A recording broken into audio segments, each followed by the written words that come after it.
Time for another Puscast, this one covering the last 2 weeks of August in the year 2019. References are available at edgydoc.com as well as actually on the Puscast itself in the comments. Nothing of note to say otherwise, so let's move on to the literature, shall we? Actually, there is one thing to note. I am recording this outside on a beautiful summer day here in the Great Pacific Northwest, so there may be extraneous sounds like cars and birds and almost certainly in this neighborhood, barking dogs. There ain't no such thing as a good dog owner. First up is just a curiosity, cane toads. I don't know if you've heard about cane toads, but they're an invasive species in Australia and are taking over the country. As you may also know, toads and frogs across the world are being destroyed by a fungal pathogen, which I'm not even going to try and pronounce. Interestingly, cane toads are resistant to this particular pathogen, and it turns out that their skin swabs have high proportions of bacteria with antifungal properties. So perhaps it is the cutaneous microbiome of the cane toad that is preventing it from dying from the current fungal plague that is currently destroying amphibian populations across the world. Soon, Australia will be nothing but cane toads. You may have heard of the bourbon virus, named after Bourbon County in Missouri, not the wonderful brown drink we all know and love. It causes a severe viral infection and is occasionally fatal. It is one of the tick-borne viruses, but where is it found in the environment? This study did serology testing of various animals and found that the predominant animals that were seropositive for bourbon virus were white-tailed deer and raccoons, giving the hint as to potential vectors for this virus. A reminder that the only good HIV is a suppressed HIV. This study out of Africa shows that patients who have viral loads between 200 and 999 had double the risk of virologic failure, and as the viral load went up from 200 to 999, the risk also increased. And in another study out of Africa, it would look like dolutegravir exposure at conception increased the risk of neurotube defects from 1 per 1,000 deliveries up to 3 per 1,000 deliveries. The HPV vaccine, I think, is amazing because it prevents cancer, which I would think would be a good thing. And you want to have children vaccinated before they become sexually active. It turns out in the United States, only 16% of adolescents have had their vaccination by age 13, and only 1 in 3 by turning age 15. So the vast majority are not getting vaccinated for a cancer-preventing vaccine at the optimal age. And probably under-recognized by the general population, but HPV does not require sex to be spread. Skin-to-skin contact is sufficient, so you are at risk just fooling around.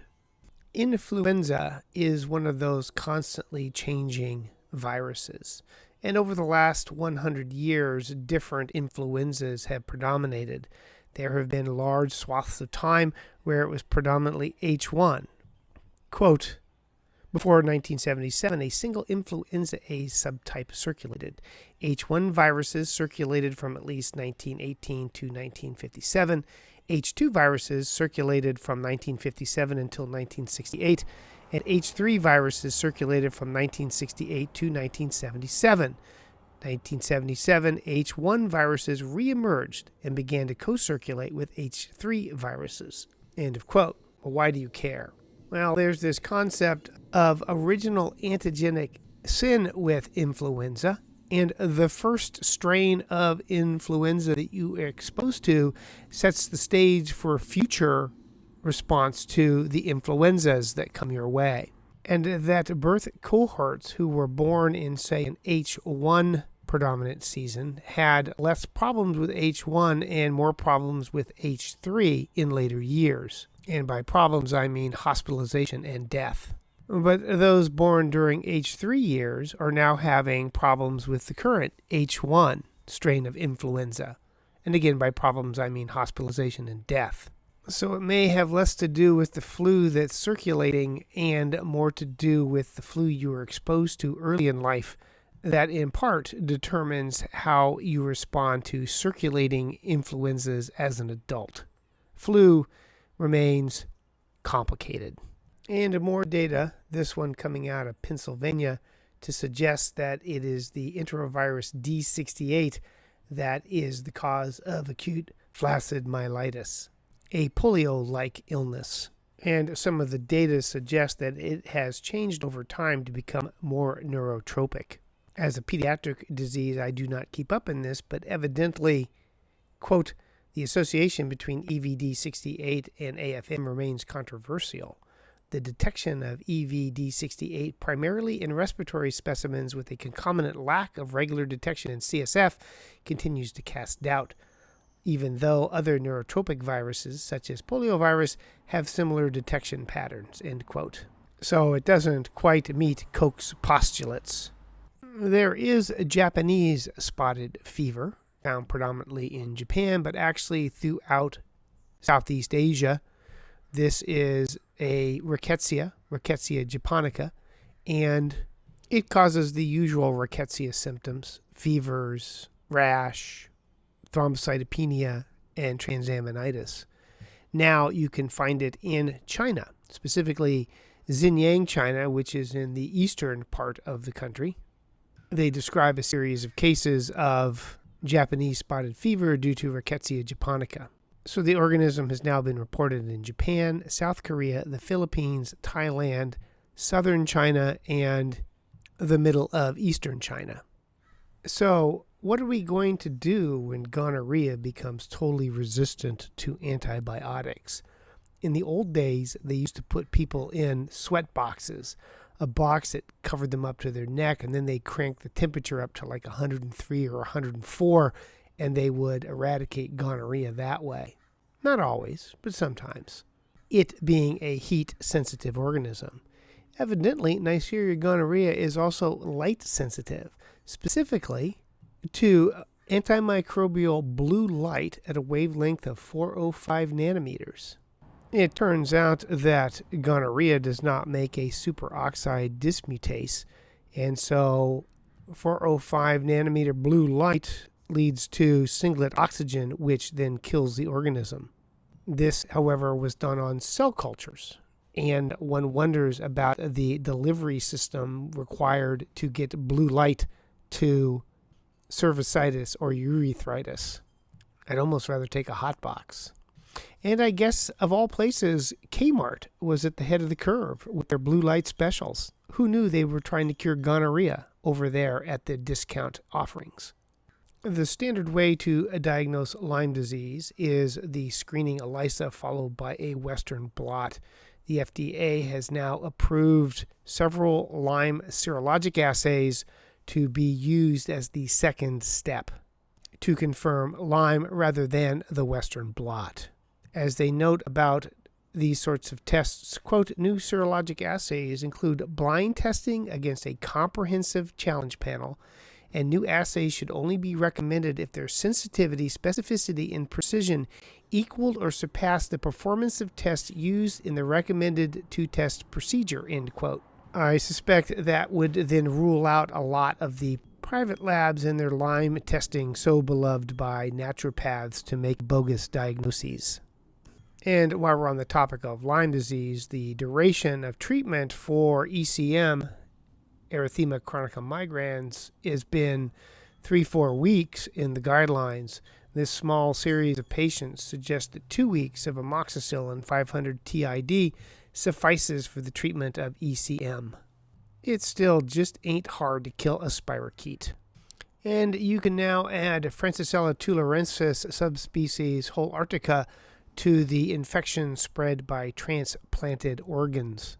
A couple of cases out of France and another out of the United States. The problem, of course, with Francisella tularensis is it takes more than the usual 5 days that they hold blood cultures to grow, and our usual sepsis protocols of beta-lactamases and vancomycin ain't gonna touch tularemia. where you would prefer a quinolone. Odd, fastidious, slow-growing organisms passed on by way of transplanted organs will always be a problem until we can get 24-hour turnaround on testing the blood for a wide array of bacterial and other pathogens' DNA. Waiting for things to grow is so last century. I usually don't mention animal studies because it's hard to know how much you can extrapolate them to humans. This study showed that zinc-deficient mice did far more poorly with their pneumococcal disease than those with normal zinc levels, which was an interesting curiosity. But was interesting is one of the authors was from the Atomic Medicine Initiative in New South Wales, Australia. If you go to their website, you will see that they are very buzzword compliant. They, quote, believe that meaningful outcomes begins with an inventive concept driven by technology and small groups of dedicated scientists who creates a ripple, end quote. Sure.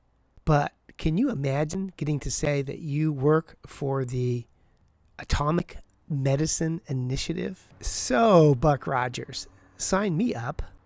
The best part of baking is often eating the raw dough, like chocolate chip cookie dough, or in this case, raw cake batter. As soon as you put the cake in the pan, you have to lick the spoon clean. The problem is an outbreak of salmonella associated with white cake mix.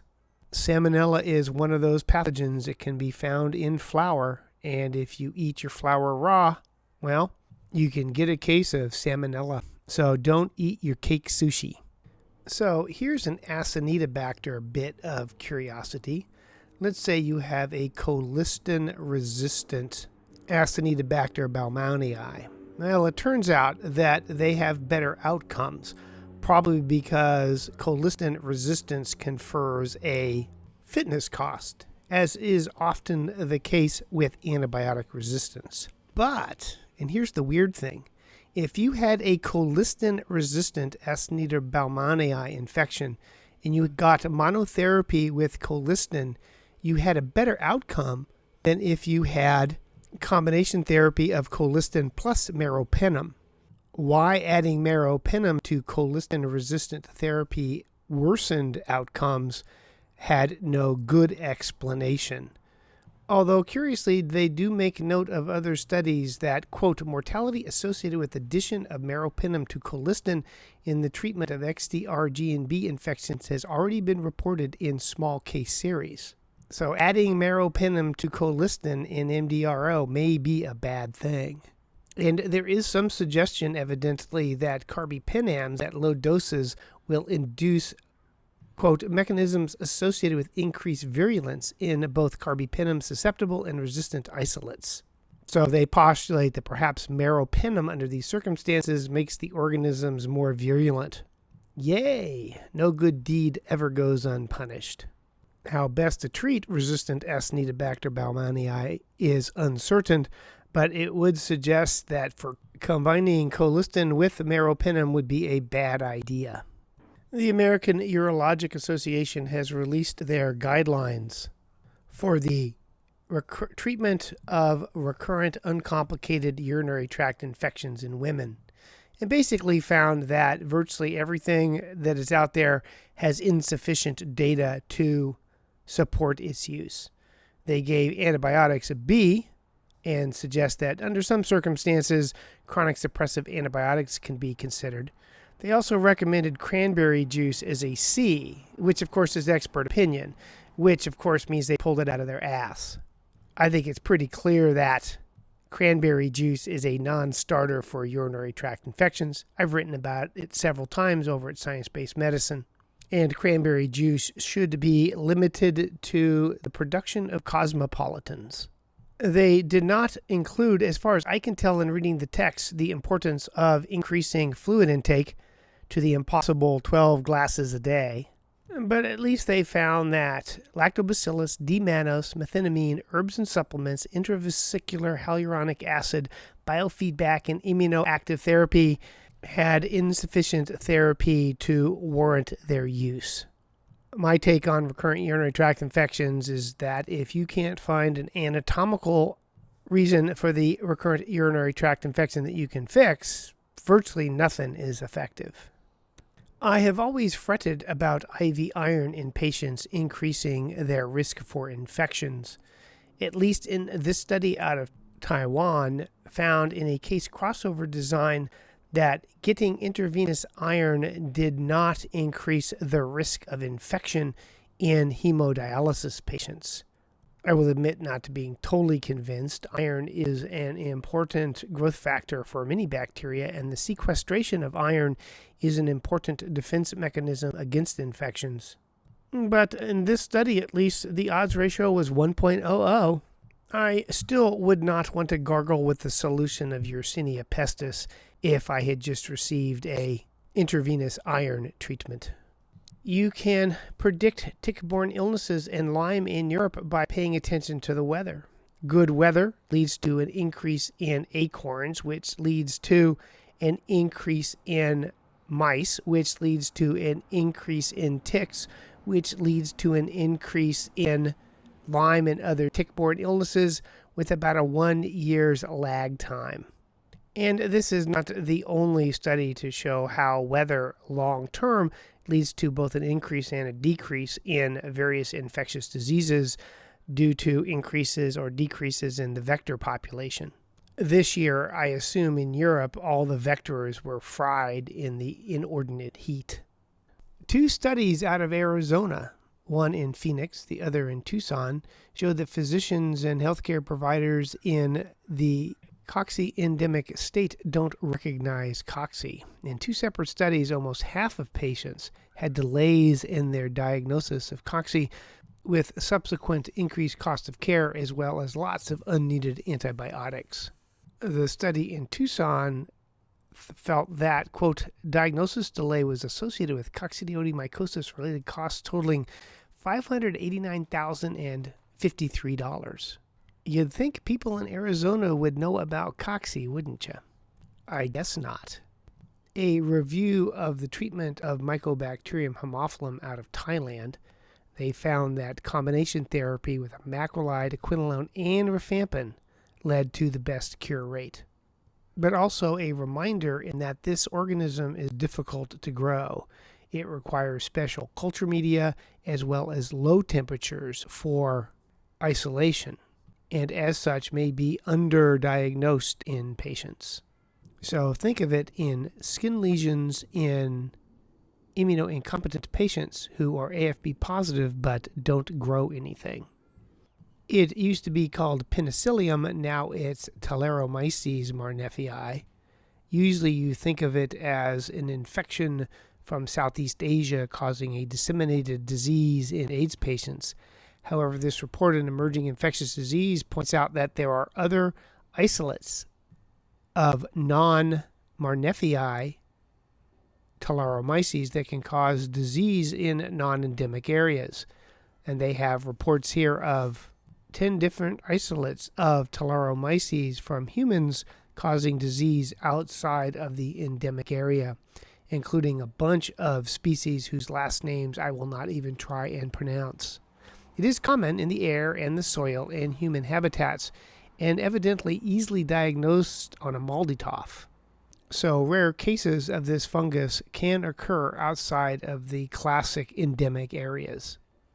And finally, yet another example to demonstrate the benefit of an infectious disease consultation. They found that in patients who went home on outpatient IV antibiotics, those who had follow-up by ID within 2 weeks had a decreased chance of 30-day all-cause readmission. I did not realize this, but the guidelines suggest that outpatient antibiotic patients should be seen weekly based on no data, which is a classic example, I think, of lining your pockets at the patient's expense, because seriously, the vast majority of patients don't need to be seen that frequently. So, how you doing with the antibiotics? Fine. Any problems? No. Let me do a heart-lung exam you don't need, charge you $80 and I'll see you in a week. Sounds like a scam to me.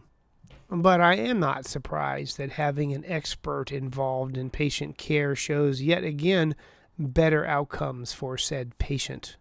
And that ends this Puscast, a review of the infectious disease literature, covering the last 2 weeks of August in the year 2019. References are available online at edgydoc.com. If you're listening this in real time, yes, I am aware that the website is not working, and I'm working on a solution. Hopefully it will be up in the first week of September. Otherwise, as always, thank you for this most interesting consultation and allowing me to participate in the care of this most difficult and challenging case. I shall continue to follow along with you. Thank you. In dictation, take it away, Jeff.